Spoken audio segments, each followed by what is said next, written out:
The first thing Isaiah Thorne noticed was the ceiling.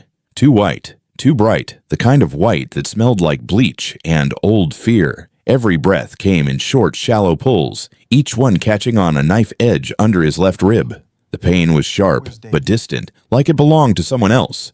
Somebody had taped his chest. Somebody had saved his lung. Walter Reed. He could tell without looking. He knew the sound of this hospital better than his own apartment. At the foot of the bed, a television murmured. He tried not to listen, but the words pushed through the haze anyway. The kick heard around the world. They were looping it again. Grainy cell phone footage from the Oak Creek County courtroom, framed with red banners and angry ticker headlines. He did not need to see it. He could feel it. The moment his knees hit linoleum. The boot. The silence before the scream. Isaiah closed his eyes. Commander Isaiah Thorne, a highly decorated black Navy SEAL, was brutally assaulted in open court this morning. The anchor's voice sounded outraged, almost thrilled. Hashtags crawled across the bottom of the screen, furious and hungry. People were marching outside a courthouse he could barely remember walking into. He was supposed to be there for David. David, he whispered, tasting metal at the back of his throat. Where's David? Where's the kid? The door hissed open. A doctor and a nurse slipped in, all soft shoes and practice calm. Commander Thorne, can you hear me? The doctor's voice was steady. You were lucky. The rib fractured, but it missed the lung by millimeters. We still need more imaging, but you are stable for now. Stable, Isaiah repeated, as if the word belonged to someone who had not just been kicked like a dog in public. The real fear was not the pain. It sat deeper, under the bone. One stupid act by a small-town deputy, one boot in one courtroom, and Isaiah knew the protocols. The device in his pocket. The dead man fails safe. The clearance levels attached to his name. He had spent his life keeping certain doors locked in the dark corners of the world. Now, a county courthouse had kicked one of those doors open on home soil. Somewhere down the hall, a television in another room switched channels. The volume spiked just long enough for him to hear a different voice, lower, colder. Sources at the Pentagon confirm that federal authorities have been notified and are treating the incident as a matter of national security. Isaiah stared at the ceiling again, fighting the rise of anger in his chest. I served this country my whole life, he thought, and this is how it puts its hands on me. 3 floors and 1 secure phone line away, in a windowless office with no windows and too many locks, a red indicator light began to blink on a console. A duty officer frowned, leaned closer, and read the name attached to the alert, Commander Isaiah Thorne. He reached for the phone. In a small-town courtroom, a deputy had thrown a kick at a man he thought was nobody. In Washington, powerful people were suddenly asking the same question the whole country was about to ask. What exactly happened in that room, and how was it bad enough to wake the Pentagon? Monday mornings in Oak Creek County Courthouse had a particular flavor to them. Burnt coffee, floor wax, and the stale breath of people having the worst day of their lives. By 8:30, the gallery was already full, a restless sea of traffic tickets, missed child support payments, and bad decisions. High above it all sat Judge Silas Holloway. From his bench, he watched the crowd like a landlord inspecting tenants who were already behind on rent. 20 years in that chair had carved permanent grooves into his face. Not from smiling, from frowning. From reminding people that in this room, nothing mattered more than order and respect for the court. His court. He leaned toward the microphone. Case number 14-306, State versus Alvarez. He read, bored. Counsel, approach. The public defender hustled up first, files spilling from a worn briefcase. The private attorney in a tailored Navy suit took his time, pausing to pat Holloway on the shoulder, like they shared a golf membership. Holloway actually smiled at that one, a small private thing that never reached his eyes. 2 minutes later, the poor defendant got a lecture about personal responsibility and a fine he clearly could not afford. The private attorney's client in the next case walked out with a warning and a joke from the bench. The message was clear. Everybody in that room could read it. Down on the floor, Deputy Brett Vance prowled the aisles like he owned the place. The uniform strained across his shoulders and stomach, his badge catching the fluorescence every time he turned. He did not wear it like a promise. He wore it like a shield. He clocked everything. A baseball cap not fully off, a crossed pair of arms, eyes that stayed on the phone too long. Any hint of boredom or quiet defiance was a personal insult. When a young black mother's baby started to fuss, Vance was on her in 3 strides. "Mom, take the child outside," he barked. "You are disrupting court." "I am trying. He is just tired," she whispered, standing up, juggling diaper bag and stroller. "Now," Vance snapped, already herding her toward the door. She left with tears in her eyes, cheeks burning. At the clerk's station, Sarah Miller kept typing, but her jaw tightened. She did not say anything. Her glance followed Vance as he strutted back to the aisle, baton tapping against his leg. Isaiah Thorne had seen men like Vance before. Different uniforms, different languages, same eyes. He sat in the 4th row on the aisle, in a gray hoodie that had seen too many laundromats, jeans gone white at the knees, and sneakers whose soles were starting to peel at the edges. He slouched just enough to look smaller, hands folded loosely between his knees, gaze fixed straight ahead. He looked like a tired construction worker or a warehouse guy between shifts. Nobody glancing twice at him would have guessed he knew how to clear a room in the dark or call an airstrike by heart. He was here for one thing, to stand up later and tell the court that his younger brother David was a good father. That was it. No attention, no trouble. This is a courtroom, he told himself. There are rules. You follow the rules protect you. He believed that. He needed to. As Judge Holloway berated another public defender, Isaiah watched quietly. Watched who got interrupted, who got to finish their sentence. Watched how poor folks were spoken to like children who had misbehaved. He noticed Sarah, the young clerk with the messy bun and dark circles under her eyes, watching Vance with a faint, wary disgust. A silent flare on the horizon that said something was off in this room. Behind Isaiah, an older black man in a worn church suit leaned forward. "Do yourself a favor, son," the man murmured. "Stay off that deputy's radar. Around here, he is the second judge." Isaiah gave a small nod. "I will be fine, sir," he said quietly. "I know how to stay in line." He did. The military had taught him how to read rank and ego, how to live inside a chain of command without getting crushed by it. A county courtroom in Virginia felt simple by comparison. Civilian. Contained. He checked the cheap digital watch on his wrist. David was cutting it close. The custody hearing was slotted for late morning. Isaiah told himself there was still time. Just one hearing. Go up, speak, go home. Help David get his son back. Then forget this place. In the center aisle, Vance started another slow patrol. His eyes moved over the rows like searchlights. They passed Isaiah once, then came back, lingering this time. Vance stopped at the end of the row. Isaiah could feel him standing there, the weight of his attention like a hand on the back of his neck. He kept his eyes on the empty witness stand. The tap of the baton against Vance's thigh grew louder. "I do not like people getting too comfortable in my courtroom," Vance said, voice low enough that only the nearby rows could hear. His gaze dropped to Isaiah's feet, stretched a few inches into the opening of the aisle. "Tuck those in. This is not your living room." Isaiah drew his feet back without a word. For the first time that morning, the illusion wavered, just a hairline crack. He had walked into Oak Creek County Courthouse believing that if he stayed calm and followed the rules, the system would do the same.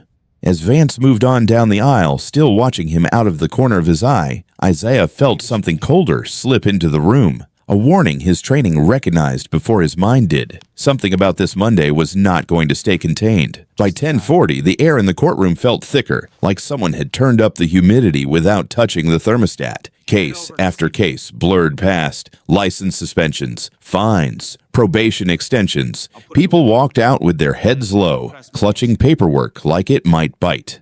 Isaiah checked his watch again. The cheap Casio blinked back at him, stubbornly stuck 3 minutes behind the clock on the wall. David should have been there by now. He shifted in his seat, scanning the gallery. No sign of his younger brother. No navy blue off-the-rack suit. No nervous smile. No folder of custody documents they had gone through together at the kitchen table. He felt a small knot of worry tighten in his chest that had nothing to do with his ribcage. If David missed the call, the judge would not care why. The system did not wait for people like his brother. Isaiah slid a hand into his hoodie pocket and brushed his fingers over the smooth, weighty rectangle there. He did not pull it out at first, just felt the familiar edges, the faint vibration of power locked inside. It was not a regular phone. No logos, no apps, no social media. Just a matte black screen, a biometric sensor, and layers of encryption most people would never hear about. He hesitated, then eased it out just enough to wake the display and see the time. That was all it took. "Hey!" The shout cracked through the courtroom like a whip. Isaiah's head turned before he could stop himself. Deputy Vance was already bearing down the aisle, face flushed, eyes hard. "No phones in my courtroom," Vance barked, loud enough for half the rows to hear. "Hand it over."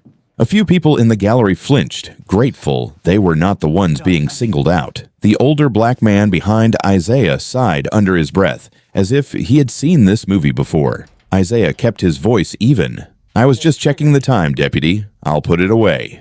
"I did not ask you what you were doing," Vance said, stepping closer. "I told you to give it to me. Now." The phone's screen had already gone dark again in Isaiah's hand. To everyone else in the room, it looked like any other smartphone. To him, it was a hot coal. He could see the chain of consequences as clearly as if it were laid out on a mission board. Handing the device to a county deputy would violate 2 standing orders, 3 federal statutes, and every instinct he had about operational security. There were names in that memory that did not exist on paper, locations that officially did not exist at all. But the man in front of him had a gun, a badge, and the full attention of the judge. One choice: hand it over. Betray his duty. Break faith with people who had trusted him with their lives, all to appease a man throwing a tantrum in a wood-paneled room. The other, refuse. Draw a line. Anger the person who could make his day, his week, his life in this county. Very difficult. Refuse as a black man in a gray hoodie under the eye of a white judge who had already shown whose side he stood on. Isaiah felt his throat tighten, not with fear, with the weight of the decision. He straightened in his seat. Not enough to look like a threat, just enough to look Vance in the eye. "I can't give you this device, Deputy," he said, voice low but clear. "I'll put it away, but I can't hand it over." The words sat between them like something breakable. For a heartbeat, the room held its breath. Sarah's fingers hovered over her keyboard. The older man behind Isaiah closed his eyes. Then Vance smiled. It was not a pleasant expression. "You can't," he repeated, almost laughing. "You hear that, Judge? We got a legal expert in row 4. Judge Holloway glanced up, annoyed at the interruption. "Deputy Vance, handle it." "I will not have disruptions in my courtroom." "Yes, Your Honor." Vance's eyes never left Isaiah. "Stand up." Isaiah's muscles tightened on instinct. Every part of his training told him not to get boxed in, not to give up mobility. But this was not Kandahar. This was supposed to be safer than that. "Deputy," Isaiah said, forcing his voice to stay calm. "This is secured government property. I am willing to comply with court rules, but I cannot surrender this device to local law enforcement." "Stand up," Vance repeated, unclipping the strap on his holster. He did not draw the gun. He did not have to. The sound was statement enough. "On your feet, or I will add resisting to the charges." Isaiah felt the entire room tilt. Charges, plural. The narrative was already shifting. He could see how it would be written in the report. Black male, non-compliant, refused lawful order. He rose slowly, letting his full height uncoil. For the first time, people in the nearby rows realized just how big the man in the gray hoodie was. Shoulders like they had been carved for armor. Posture that, when he allowed it, could pin a room in place. Vance took a half step back, then caught himself and moved closer, fingers closing around Isaiah's forearm. "Hands behind your back," Vance ordered. "You are under arrest for failure to comply and disturbing the peace." Isaiah did not move. He looked down at the hand on his arm, then passed it toward the bench.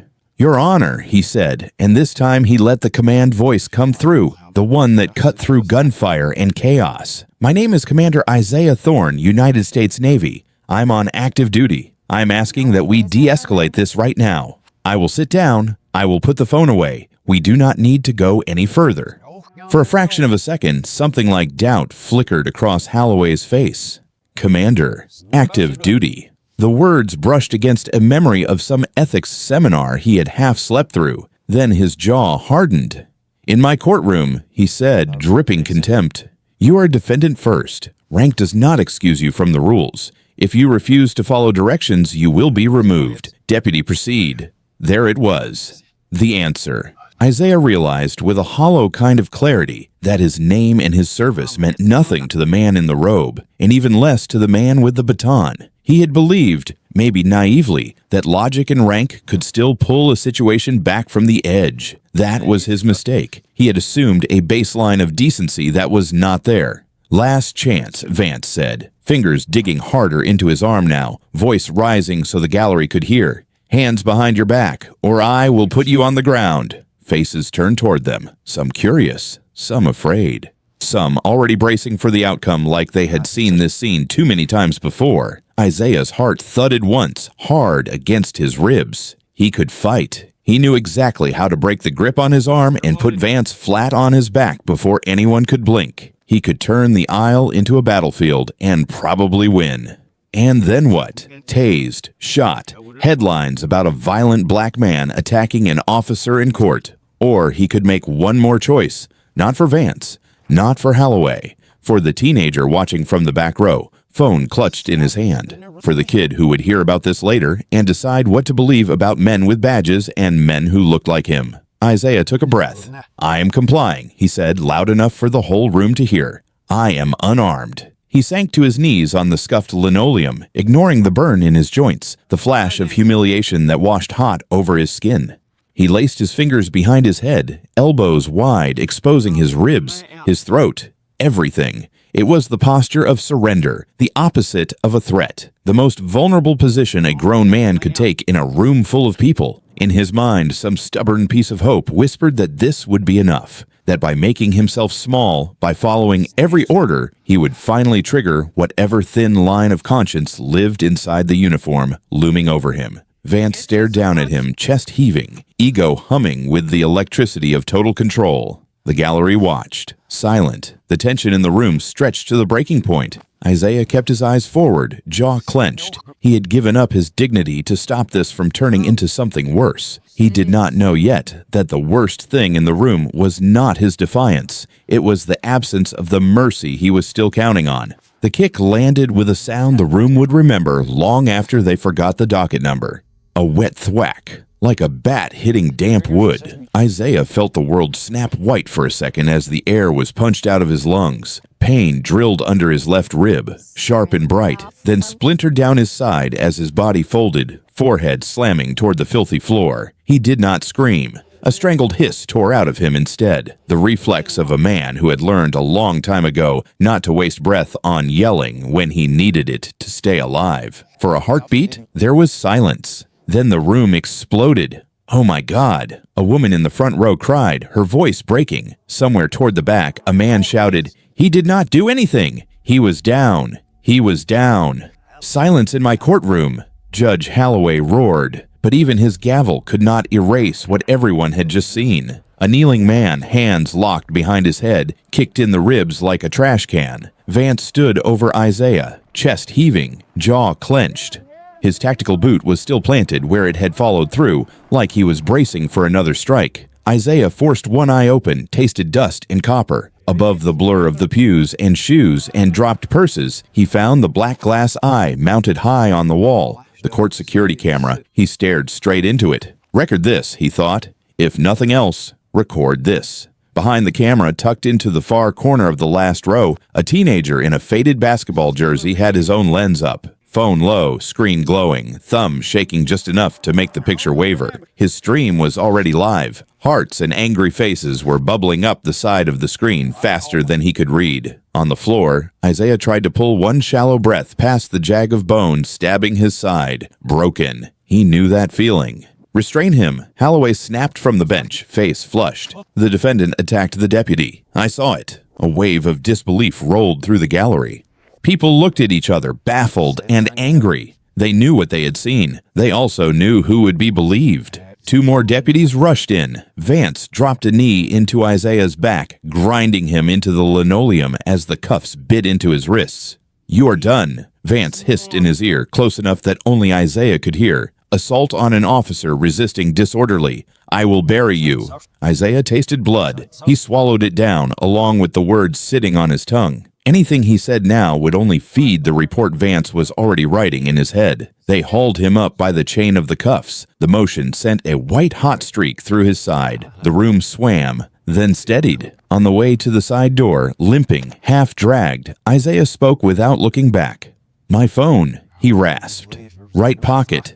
It has a built-in emergency protocol. If I do not check in within 10 minutes, it sends a distress signal with my location." Vance laughed, a short, ugly sound.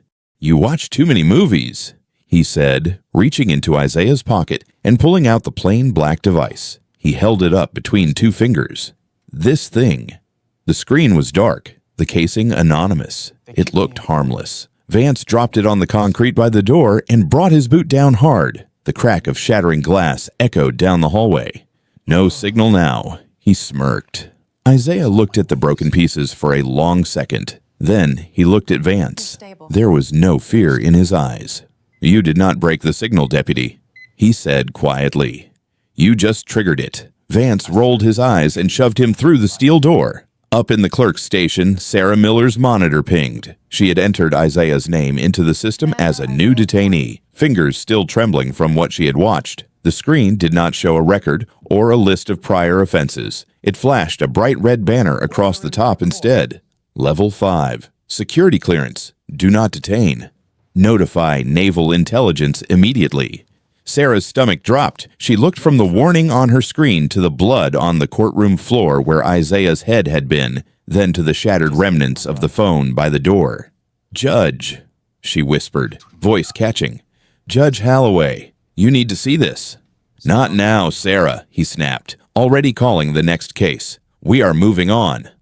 In the concrete holding cell below, Isaiah sat gingerly on the metal bench, one arm clamped over his side. Across from him, a skinny kid in an oversized hoodie watched him with wide eyes. "You are bleeding, man," the kid said softly.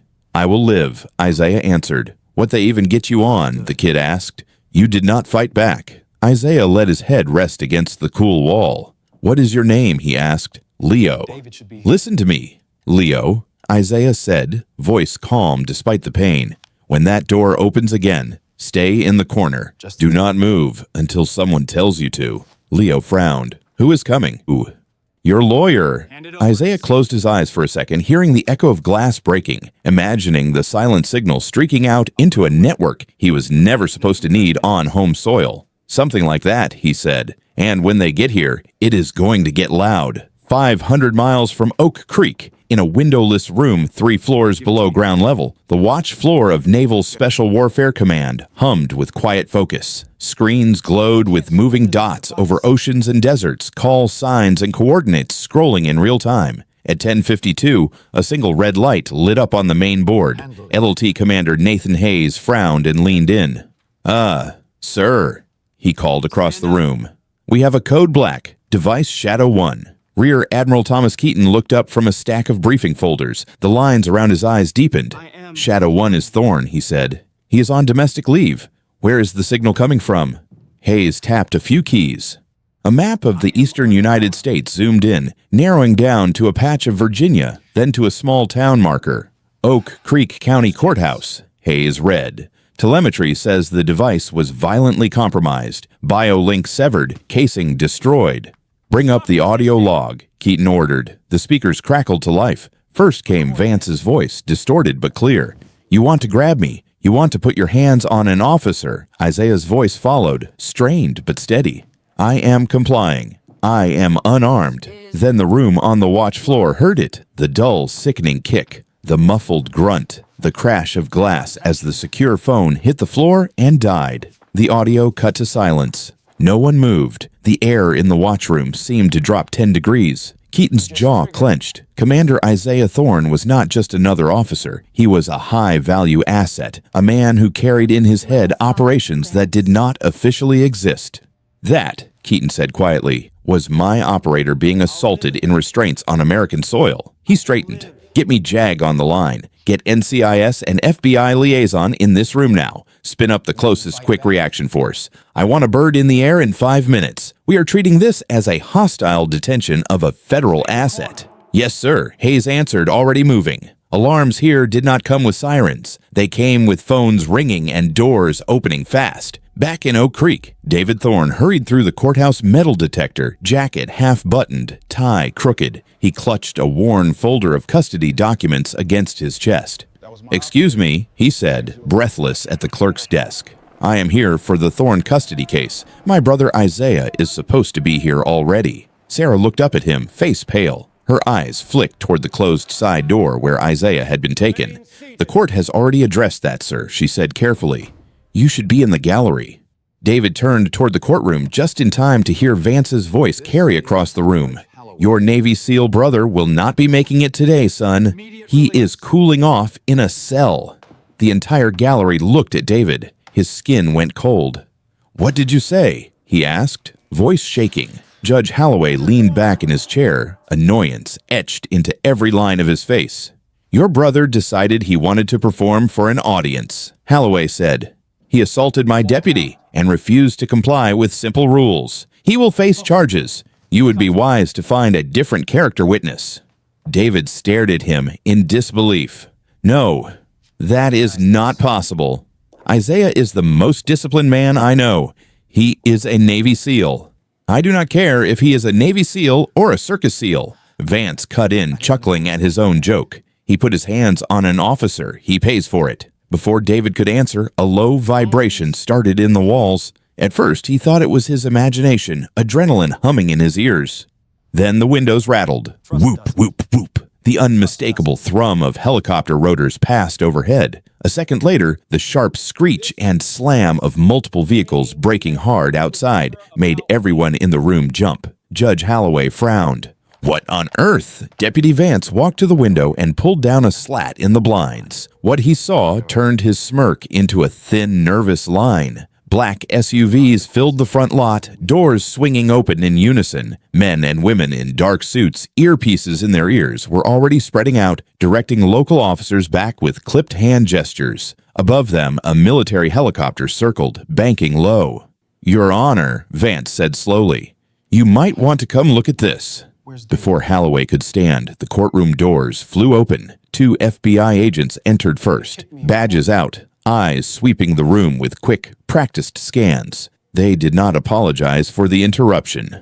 "Everyone remained seated," the taller one said. "We are looking for Judge Silas Holloway." Holloway bristled. "I am Judge Holloway. You have no authority to barge into my courtroom like—" The red phone on his desk began to ring. The private line. The sound sliced through his sentence. He stared at it, then picked up. "This is Judge Holloway." "Silas." The governor's voice came through, tight, almost shaking. "Listen to me. Do not talk. Just listen. You have a man in your holding cell named Isaiah Thorne." "Yes, but he attacked." "You shut your mouth," the governor snapped, so loud the FBI agents could hear the echo. "You release him right now, you apologize, and you pray this can be walked back. Do you have any idea who you put your hands on?" Before Holloway could answer, a deeper voice cut into the line. "Judge Holloway, this is Rear Admiral Thomas Keaton, United States Navy. You are currently holding Commander Isaiah Thorne, call sign Shadow 1. You are in violation of multiple federal statutes regarding the detention and assault of a cleared operator." Holloway swallowed, suddenly aware of how dry his throat was. "This is a misunderstanding," he started. "If I had known his rank—" "That is exactly the problem," Keaton growled. "You should not need to know his rank not to have your people kick him while he kneels. You have 30 seconds to cooperate with the federal officers in that room, or I start using different language to describe your role in this." Holloway's hand shook as he set the phone down. The back doors opened again. This time, the sound of boots was heavier. 6 figures in full tactical gear moved into the courtroom, rifles slung but ready. Helmets and vests marking them as military police and NCIS. Between them walked a woman in a navy blue dress uniform, silver insignia catching the light. She strode straight down the center aisle like she had done it 1,000 times. "Judge Silas Holloway?" she asked, stopping at the bench. "Yes," he managed. "I am Captain Emily Reynolds, Judge Advocate General's Corps," she said. "You are illegally detaining Commander Isaiah Thorne. I have here a federal writ for his immediate release and for the seizure of all surveillance footage in this building." She slapped a folder onto his bench. The sound was final. Vance stepped forward, clinging to the last scraps of his authority. "He attacked me, Captain," Vance protested. "You cannot just walk in here with your little army. This is my jurisdiction." Reynolds turned to him. Her eyes were icy and very, very tired. "Jurisdiction," she repeated. "Deputy, when you kicked a kneeling naval officer with level 5 clearance in front of a running camera, you made this the Navy's business, the FBI's business, and the governor's problem all in one swing." She glanced at his boot, still flecked with a faint smudge of dust where it had met bone. "Where is he?" she asked the tactical lead. "Holding cell down the hall." Sarah answered before anyone else could, voice tight but firm. She pointed to the side door. "Through there." One of the MPs nodded. "Team 1 with me." Vance moved to block the door on reflex. "You do not have clearance to go back there without my—" The lead MP, a broad man with sergeant stripes, stepped in so close their vests touched. "Move aside, deputy," he said quietly, "or I move you." For the first time that day, Vance backed up. In the cell corridor, the heavy steel door swung open. Light and the smell of gun oil washed into the stale air.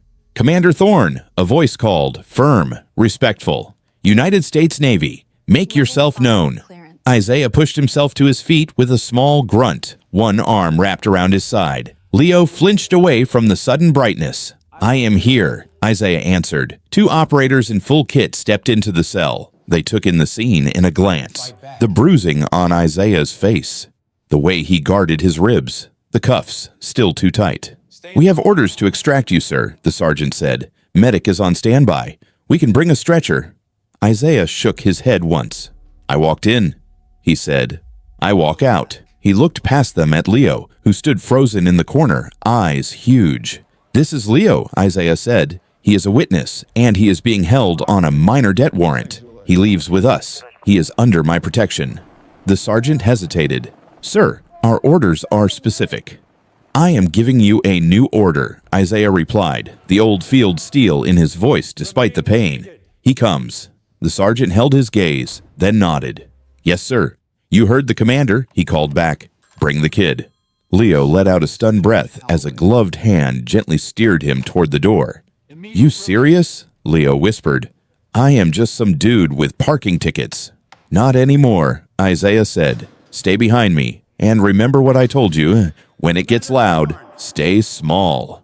They moved down the hallway as a unit, boots in rhythm, radios crackling softly. Isaiah refused the hand one of them offered, forcing his legs to carry him. Every step sent a spike up his side, but standing up in this moment mattered more than the pain. At the end of the hallway, the door to the courtroom loomed. On the other side, the gallery sat in strained, buzzing silence. Holloway in his chair, hands shaking just out of sight. Vance by the table, sweat gathering at his temples. David in the aisle, fists clenched, not sure whether to hope or panic. The latch clicked. When the door opened, every head turned. Isaiah stepped through first, hoodie torn, jeans dusty, one arm wrapped around his ribs. On either side of him, armed operators moved like a human shield. Behind him, Leo hovered, looking like he had stumbled into the wrong movie. For a long second, nobody made a sound. It was the same man Vance had called boy and thug. The same man people had watched get kicked onto the floor. But now the context had shifted around him like the set of a play, flipping mid-scene. He was no longer invisible. In that silence, in that one frozen moment, everyone in Oak Creek County Courthouse understood that the kick they had watched land minutes ago had hit something far bigger than a man in a gray hoodie. It had hit the Pentagon, and the Pentagon had kicked back. They did not call it a scandal at first. On the official paperwork, it started as a use of force review and a federal civil rights inquiry. But inside the FBI field office in Richmond, no one was pretending this was small. Special Agent Robert Kincaid sat across from Brett Vance in an interview room that smelled like old coffee and cold fear. The deputy was out of his uniform now, orange jumpsuit hanging loose where his duty belt used to ride. Without the badge, he looked softer, almost deflated. Kincaid slid a tablet across the table. "Recognize this folder, Brett?" he asked. On the screen was a cloud directory labeled Fishing Trip. Vance swallowed. "No." "Funny thing," Kincaid said, voice mild. "You should. It is your account, and it is not full of base picks." He tapped the screen.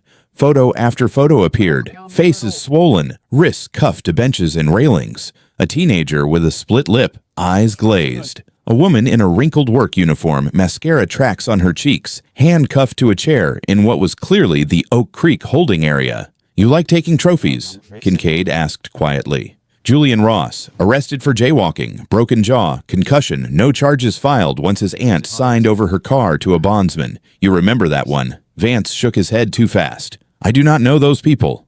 "We have the texts, Brett," Kincaid said, sliding a printout on the table. "You sent this picture to Judge Holloway with the caption, 'Taught the pup a lesson. He is ready to pay.'" He let that hang before laying down another document. An email thread between Silas Holloway, a bail bondsman named Frank Delaney, and Vance himself. Numbers, case numbers, short phrases like "good prospect and house" is clean. It did not take a conspiracy board to connect the dots. Vance snatched vulnerable defendants. Holloway set impossible bail. Delaney swooped in with friendly financing and walked away with deeds and titles. Charges dropped once the paper changed hands. "You all ran a nice little racket," Kincaid said. 5 years, dozens of families, mostly poor, mostly black or brown. Out-of-town plates, no lawyer, no voice. You thought nobody would ever look too closely at a place like Oak Creek. Vance stared down at the table, fingers twitching. "This started because of that SEAL, he muttered. "If he had just handed over the phone. If he had just shut up." Kincaid leaned in, eyes narrowing. "No," he said. "This started long before you put your boot in his ribs. That was just the first time you kicked someone who could kick back."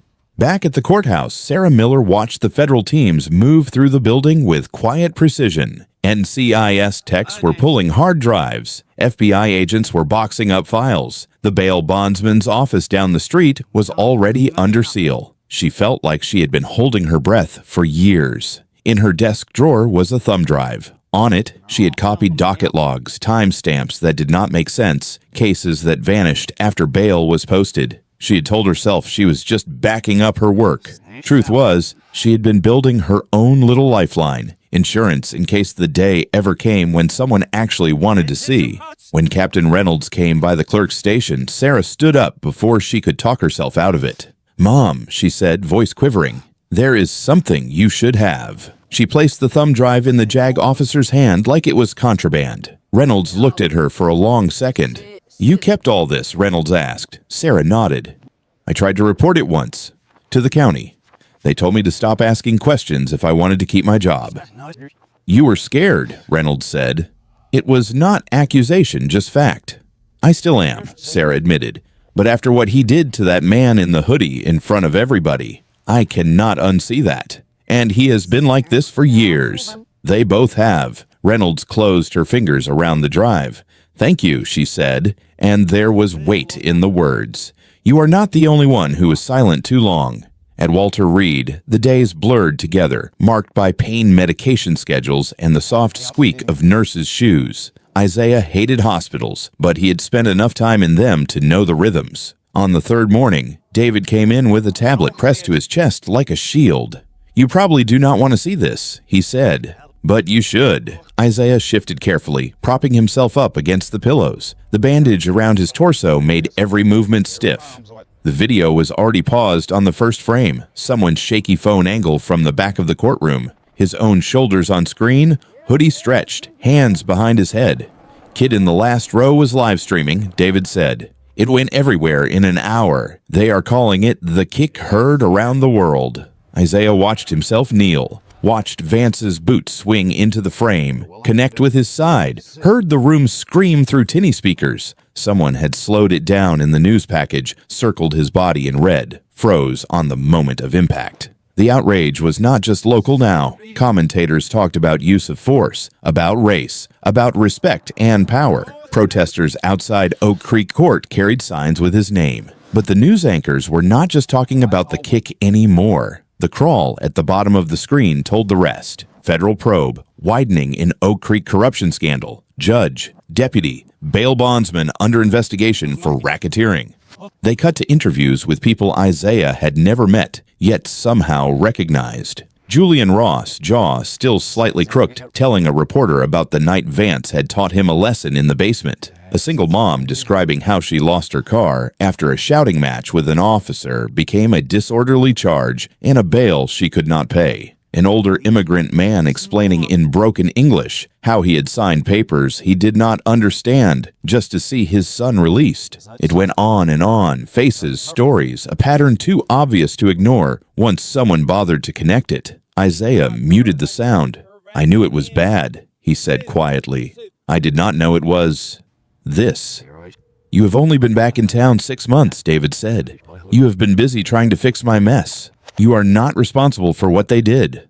Isaiah stared at the silent screen, at the image of Vance laughing with Holloway in some clip from 3 years ago, shaking hands with a sheriff at a county fair, kids eating cotton candy in the background. "I came home from deployment and saw little things," Isaiah said. "Guys pulled over for nothing, court calendars packed with the same names, folks talking in the barbershop about Judge Holloway being rough on certain people." He took a breath that twinged against his ribs. "And I told myself it was just a few bad apples. Just small-town nonsense. I had bigger fires to put out. I picked my battles." He let that sit, heavy. "I spent years fighting warlords overseas," he murmured. "Men with guns who squeezed villages for everything they had. I told myself I was protecting people like home. Meanwhile, we had warlords with badges sitting right here, and I walked past them on my way to church and the grocery store."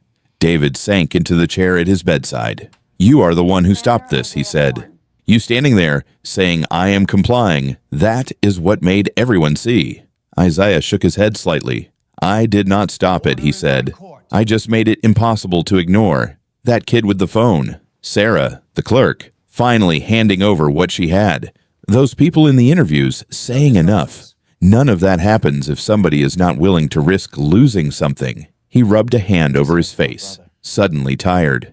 "I kept my head down, Dave. I thought I could control how much of this place touched us. That was my illusion, that if I played by the rules would protect the people I love." "And they did not," David replied. "But you are making new ones now." Later that night, when the room was dim and the hallway quiet, Isaiah flicked the television back on without sound. The camera showed the front of Oak Creek Courthouse, the same steps he had walked up in an old hoodie, invisible in line. Now those steps were packed. Church ladies with homemade signs, teenagers in hoodies, men in work boots, a few white faces scattered among a lot of black and brown ones. "We believe Isaiah. End courtroom corruption. Justice, not auctions." The old man from the back row was there too, leaning on his cane, a sign hanging from his neck that read simply, "We been new." For the first time since the kick, Isaiah felt something in his chest that was not pain or anger. It was not quite hope, more like the first crack of light under a closed door. The doctor could tape his ribs and clear his lungs. Time would scrub the bruises from his skin. But what was breaking in Oak Creek was older and deeper than his bones.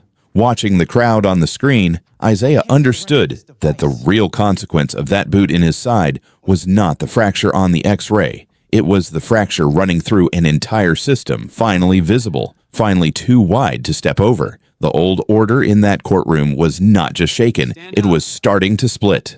6 months later, Richmond felt like another planet compared to Oak Creek. The federal courtroom was cold, high-ceilinged, polished wood, and quiet air. No one cracked jokes. No one raised their voice unless it mattered. At the defense table, Silas Holloway sat thinner, his robe traded for a plain suit that hung loose on his shoulders. The permanent smirk was gone, replaced by a nervous twitch near his eye. Beside him, Brett Vance stared at his own hands, knuckles raw from nights gripping a jail mattress instead of a baton. Assistant U.S. Attorney Eleanor Stone stood before the jury, small, still, and deadly precise. "Power is supposed to be a shield," she told them. "In Oak Creek, it became a weapon. The shepherds turned into wolves. The people you were told to trust were stalking you for profit." She walked them through the emails, the fishing trip photos, the families who lost homes and cars and faith. Each fact laid like a brick, closing in. Then came the moment everyone was waiting for. The government calls Commander Isaiah Thorne. The doors opened, and Isaiah entered in dress whites, ribbons, and medals, a quiet line across his chest. He moved with a slight stiffness in his side, a reminder under the fabric. He did not look at the jury. He looked at Vance first, then Holloway. 6 months ago, he began, you broke my ribs. His voice filled the room, even and steady. That pain was real. It kept me up at night, but it healed. Bones know how to knit back together. He let the silence stretch. What you broke in that courtroom was not just me. You broke the trust every person in those pews had in the badge and the bench. You taught them that if they came to you for help, they might lose more than they came with. That kind of wound does not heal in 6 months. That takes a generation. He drew a breath. I have spent my life fighting people who hate this country from the outside. That never scared me as much as watching you wear its symbols while you preyed on the people under your care. The enemy on the other side of the ocean never pretended to be my protector. When he finished, the room was so quiet, the hum of the lights seemed loud. The jury did not take long. Guilty on all counts. At sentencing, Judge Patterson's voice was gravel. Silas Holloway, you used your robe to run a marketplace of misery. 25 years in federal prison. No parole recommendation. Holloway sagged as if the words themselves were weight. Brett Vance, you wore a badge as a hunting license. 30 years. The marshals stepped in. The cuffs clicked shut, real and final. As they were let out, Vance glanced back once, eyes searching Isaiah's face for anger, for mercy, for anything. Isaiah only gave him a single sober nod. Not forgiveness, not gloating, just an acknowledgement that the account was closed. Outside cameras waited for him, microphones eager. Commentators called him a symbol, a turning point, a hero. He signed his medical retirement papers 2 weeks later. The doctors wrote about nerve damage and reduced capacity. The brass wrote about honorable service. None of them wrote about him standing in his kitchen at midnight, hand on a box of uniforms he would never wear again, wondering who he was without the teams, without the missions. He had wanted to be just a brother at a custody hearing, an uncle at Little League games. Instead, the world kept asking him to stand in front of it and talk about justice. The price of the truth had landed hard on Holloway and Vance, in years and bars and headlines. But as Isaiah walked out of the courthouse into the flash of cameras, he knew it had landed on him too, in quieter ways that would take longer to count. A year later, the building on Oak Creek's main street hardly looked like the same place. The old carved stone still said courthouse, but above the doors a new sign caught the morning light. Oak Creek Community Justice Center. The steps were cleaner. The metal detector was still there, but the deputies running it greeted people with nods instead of glares. New cameras watched every corner of the courtroom from the ceiling, not to intimidate, but to remind everyone that no one in that room was invisible anymore. Inside, mandatory bias training had become more than a checkbox video. Oversight committees with real teeth met once a month. Public defenders got a private conference room instead of whispering in the hallway. Small things on paper, huge things if you were the one standing in front of the bench alone. 3 blocks away, in a narrow storefront between a barbershop and a dry cleaner, a cheaper sign hung over freshly painted brick. Thorn Legal Defense Fund. Inside, the office smelled like new carpet and cheap coffee.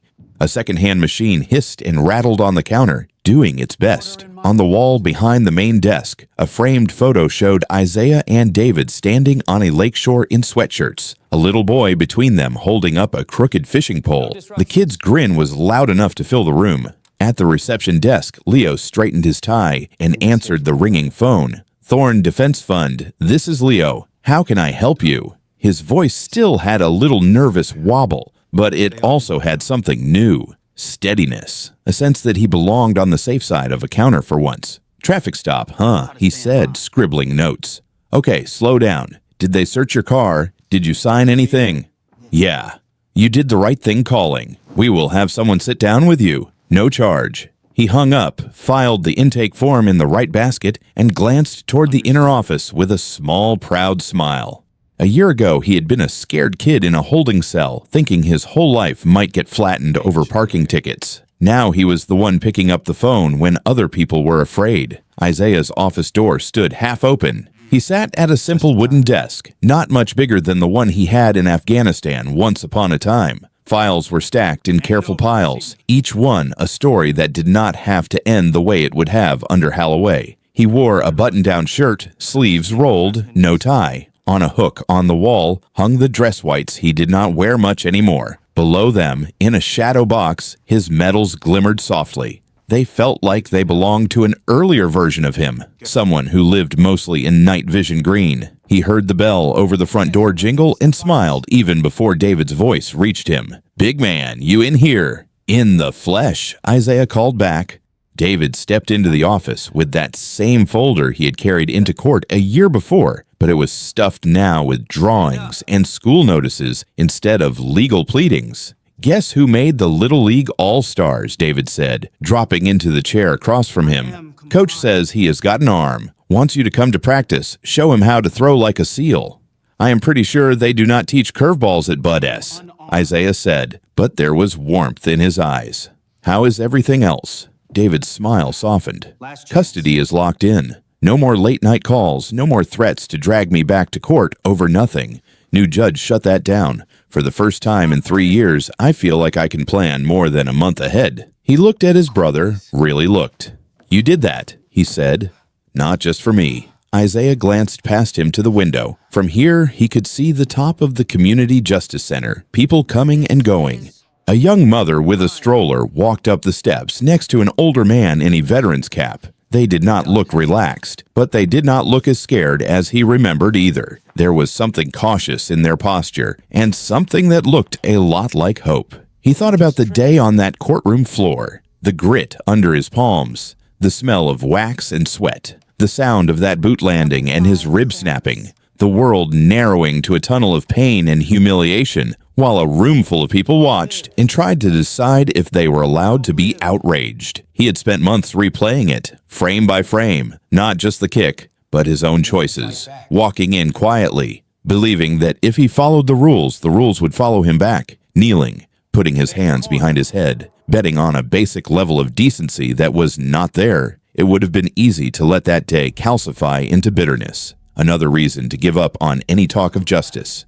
But as the year unfolded, he had watched something else happen. Sarah sliding that thumb drive across a desk, Leo stepping nervously into the light of a cell doorway and following him out. People who had been afraid for years, suddenly raising their hands and telling their stories on camera. A town that once whispered about the judge and his favorite deputy, now chanting outside the building where those men had sat on high. Holloway and Vance had paid a visible price in years and steel doors. That mattered, but the echo of what they did and what he had done in response was stranger, quieter, and much bigger. He had come to believe something he would not have said out loud before. Consequences do not just show up to punish you. They show up to reveal who you have decided to be. A badge, a robe, a uniform, all of it was supposed to be neutral, just metal and cloth. It was the person underneath that gave it meaning.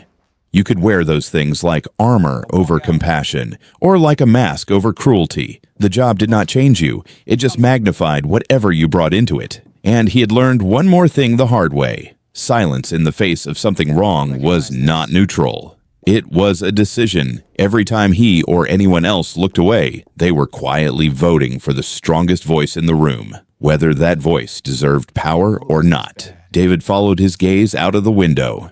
"You think it sticks this time?" he asked. "The changes." "I think it sticks as long as people keep watching," Isaiah said. "As long as they remember that room is theirs, not just his or hers. If they stop paying attention, somebody will try to turn it back into a private kingdom. That is just human nature." He stood slowly, his side still a little stiff when the weather changed, and walked to the glass. Down on the sidewalk, a young man in a hoodie hesitated at the bottom of the steps of the Justice Center. He looked back once, as if measuring his options, then squared his shoulders and walked inside. Isaiah watched him disappear through the doors, saw them close gently instead of slamming. One kick hurt one man, he thought, but it woke up a whole town. He turned back to his desk, to the stack of files waiting, to the phone already starting to ring again. In the end, the thing that had shaken the system was not the boot in his ribs. It was the moment he decided he was done keeping his head down while men like Vance and Holloway ran the room. That was the silence he refused to carry one more day. What about you? If you saw someone abuse their badge, their title, or their tiny bit of power, would you look away and hope it passed? Or would you be the one voice that breaks the room's silence, Tell me in the comments what you would have done in Isaiah's place, or if you have ever watched something like this and wished you had spoken up. I read every single story you share.